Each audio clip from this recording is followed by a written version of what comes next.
Okay, everyone. So our discussion for today is varieties and registers of spoken and written language. This PowerPoint presentation is from the Group 3, created by Miss Angel Jane Espinosa. Shoutout sa'yo kung nanonood ka. Okay. So bago tayo magtungo sa ating pinaka-discussion which is the spoken and written language, i-define muna natin what is register. Ano ba yung register? SIM card ba yan? Syempre hindi. Register refers to a particular ways of using language, whether formal or informal, in particular context and in social situations. So sa madaling salita, ito yung paraan mo ng paggamit ng mga lingwahe. Pwedeng formal or informal. So papalawakin pa natin yung mga example natin diyan. So moving on, we have the spoken language, the actual use of speech sounds or related utterances that convey meaning to share thoughts or information. Sir, ano ba yung utterances? Ibig sabihin niyan, mga pananalita sa Tagalog. So, spoken language, syempre, bibig yung ginagamit dyan. Nagbumubuka yung bibig mo. Spoken nga eh. Pero hindi pwede dito yung walang meaning. Bawal yon. Pag walang meaning yun, bulol na yun. Bulol language yung tawag dun. So, dapat, meron talagang meaning yung sinasabi mo. So, next tayo, written language. Obvious na obvious, ginagamitan ng sulat. Communication by means of written symbols writing system. So, isang example dyan yung kay Ma'am Charo. MMK. Magpakailanman. Dear Charo, di ba? Kasi naka-written yun eh. Binabasa lang ni Ma'am Charo. So, yun, naglalaman yun ng mga information ngayon. Dati, na sinaunang panahon, ganun ang way nila ng pakikipag-communicate. Tapos, to share information sa mga malalayo sa kanila. So next tayo, which is the language variety. From the word itself, variety, pagkakaiba-iba or iba-iba. A general term for any distinctive form of language or linguistic expression. Various form of language triggered by social factors. So, ito yung pagkakaiba-iba ng mga lingwahe ng mga tao. And linguistic expression, ito yung kung paano mo binubuo yung mga salita, words, or phrases sa bibig mo, kung paano mo siya sabihin at i-express. So, next tayo. Language variety. So, categories of language variety. Number 1, we have the dialect, 2, register, and 3, pidgin, and 4, Creole. Or Creole ba yan? Hindi ko alam yan. Okay, number 1, we have the dialect. It includes the differences in grammar, morphology, vocabulary, syntax, and pronunciation. Also refers to the way people speak their native language.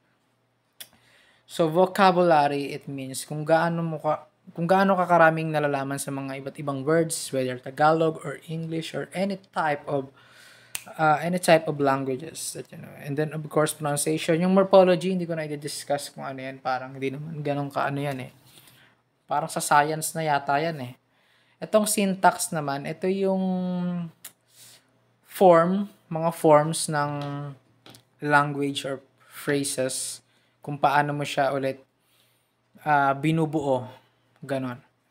So southern states say y'all, while most of the US citizens say you guys.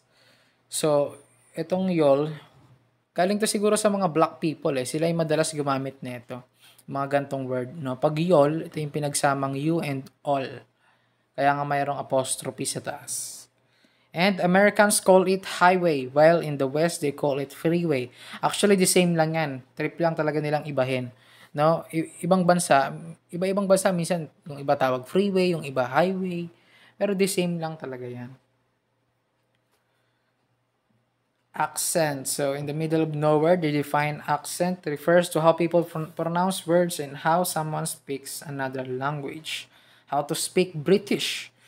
For example, water, night, liar, what, Tuesday, Harry Potter. Can I get some bottle water? Ganyan yung mga British. It's Tuesday, innit? Ganon siya, di ba? A bottle of water. Types of dialect. Number one, we have the regional dialect spoken in a particular geographical area. Obviously, for example, sa NCR, National Capital Region. So, dyan, ano ba salita ng mga tao dyan? Siyempre, Tagalog, Pilipino, yan. And, kumbaga sa ibang lugar, katulad ng Laguna, Cavite, meron yan silang type ng accent eh. 'Di ba? Mayroon silang ibang accent compare sa mga nakatira sa NCR. Medyo may pagka-alae, may pagka-ganun-ganun sila. Medyo parang malambot sila ng onte. Parang hindi mo mapaliwanag kung Bisaya. Basta may mga ganong part ng lugar eh. Kaya tinawag nating regional dialect. Ibig sabihin, for example, sa Laguna, ganun yung way nila ng pananalita. So, number two, we have the social like differences in speech associated with various social groups such as income level, education, occupation. So, basically, social like is a social group, no? A specific social group. So, for example, kasali ka sa grupong to, like business. Meron kayong, or family, sa family nyo, meron kayong way ng, or meron kayong sariling language na ginagamit, no? Para makipag-communicate sa isa't isa. Parang ganun yung social like ngayon. Social group siya. Pag ethnolect naman, spoken by specific ethnic group. So, dito, more on culture na. Dito sila ngayon nag-share ng mga culture, beliefs. So, ito na ngayon yung mga parang siguro yung mga igorot, di ba? Yung parang meron silang mga ginagawang mga tradition, culture. So, para rin sang social like. Pero sa social like kasi, hindi culture ang pinag-ano dito eh. Kasali yung culture doon, pero more on, ano lang sila doon. Parang casual and own language nila. Unlike sa ethnolect, medyo parang ano na eh, yung parang makaluma na yung dating. And of course, idiolect, a person's specific way of speaking that differs from the way other people talk. So, hindi natin explain yan, nandiyan na yung meaning mismo. So, next na tayo. Types of register. We have the frozen, formal, casual, consultative, intimate. Eto, meron tayo ngayon itong frozen. Ano ba yung frozen? Yan ba yung movie? Dapat ba nasa freezer ka para frozen? Hindi. These are specific written or oral acts that remain unchanged. For example, the Bible, constitutions, and national anthem. Kaya nga kung makikita nyo yung mga nag-aano ng kamay, yung mga inaatasan sa national anthem. Naka-steady lang sila doon pero yung kamay nila gumagalaw. No? Hindi naman literal na talagang frozen ka. Mas frozen ka pa nga yata pag kaharap mo yung crush mo eh, di ba? Ganon. Katulad din sa Bible, di ba? Pag nagbabasa ka ng Bible, na ikaw yung naatasan magbasa doon, depende sa religion mo, di ba? So, dapat talagang steady ka lang kasi mga ganon, masyadong formal na eh. And of course, next tayo, we have the formal, similar to the frozen, pero iba yan. Used when communication is expected to be respectful, uninterrupted, and restrained. For example, announcement, business presentations, pronouncement by judge. So, announcement, business presentation, even when you are reporting in class, di ba? Dapat formal eh, kasi pwede ka mag-joke, pero hindi naman talagang literal na mag-joke ka ng tuloy-tuloy. Kagaya ng mga research presentation, di ba? Research defense, dapat formal din. You need to use formal words or even when you're using your own language, Tagalog, gamit ka pa rin ng formal words. Hindi ka basta-basta dyan gagamit ng mga, alam mo na yan, kung paano ka magsalita sa bahay. Parang ganon. So, next tayo, we have the consultative, no? Ano to, may sakit ka ba? Hindi. Used when speaking with someone who has specialized knowledge or who is offering advice, so such as doctor's appointment and teachers with students. So, doctor mo, consult ka na nga, from the word itself, na bibigyan ka ng mga advice.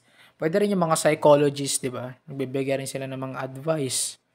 Yung kaibigan mo, tuwing broken ka, bibigyan ka ng advice, yun. Consider yun as consultative. Siguro na master nyo na yung pagbibigay ng advice. And next time, we have the casual, di ba? The way you talk to your friends. Use when they're with friends, close acquaintances, and coworkers and family.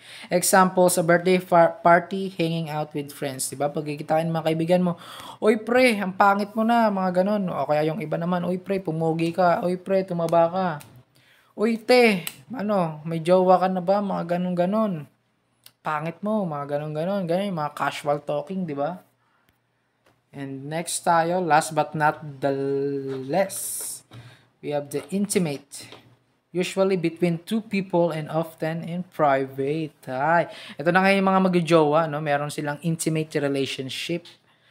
Words whispered in a lover's ear and inside jokes of two college friends pag sinabing intimate, hindi lang naman yan sa magjojowa, no? Ano ba yung intimate sa Tagalog? Pag sinabi natin intimate sa Tagalog, kilalang kilala mo na o kaya naman kapalagayang loob mo na siya. So, kaya ganun, kapag kilalang kilala mo na, palagay na yung loob mo sa kanya, eventually, mafo-fall ka. And pag na-fall ka, alam mo na ngayon mangyayari. Good luck. And we have the pidgin, a simplified language derived from two or more languages used by people who do not share a common language in a given geographical location. For example, yung mga Chinese siguro, no? Ang sabi nila, ako bili ulam, di ba? Pero sa atin, ang tamang paggamit yon, ako ay bibili ng ulam. So ganon, ano pa ba? Ako ligaw sa'yo, parang ganon. Ganon sila magsalita eh. Yun ang pidgin ngayon. Yun ang example ngayon ng pidgin, no? Pero sa atin, pag ako magsasabi nun, ako maniligaw sa'yo. Ganon. Sa kanila, ako ligaw sa'yo. Ako bili neto. Ako bigay pera. Ganon sila. Ganon ang pidgin. So, depende kung anong lahi, no? Whether it is Chinese. Pero madalas Chinese naman talaga yung ganon eh.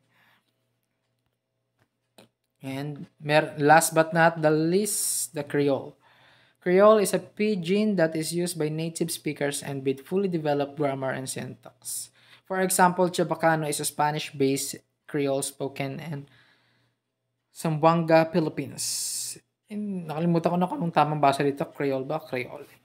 Crayola na lang. Joke lang. So, Chabacano, no? Ito, tatay ko, Chabacano. So, magbibigay tayo ng example. Ano ba? For example, sa Chabacano, anong pangalan mo? Cosa dito yung nombre? So, pwede nyo i-confirm. Siyempre, itanong nyo kung may kilala kayong Chabacano. Mamaya, baka iniisip nyo, niloko kayo eh. Pero yun, cosa dito yung nombre.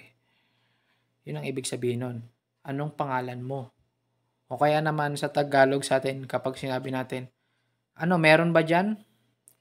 Wala. So, anong Chabacano? Wala. Nuway. Nuway sa kanila yon. O kaya, gusto mo sabihin sa crush mo, ang ganda mo. Ano sa Chabacano yun? Bonita. Bonita tu.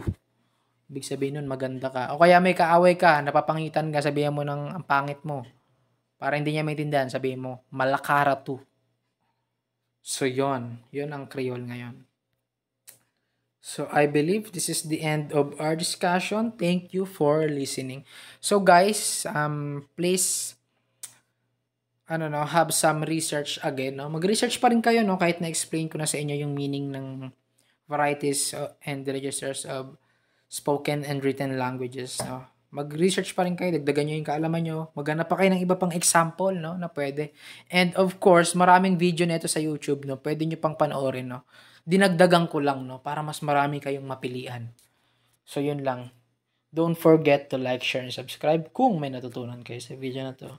Thank you so much for watching. And of course, thank you Group 3 and lalo na kay Miss Angel sa paggawa nitong napakagandang PowerPoint presentation.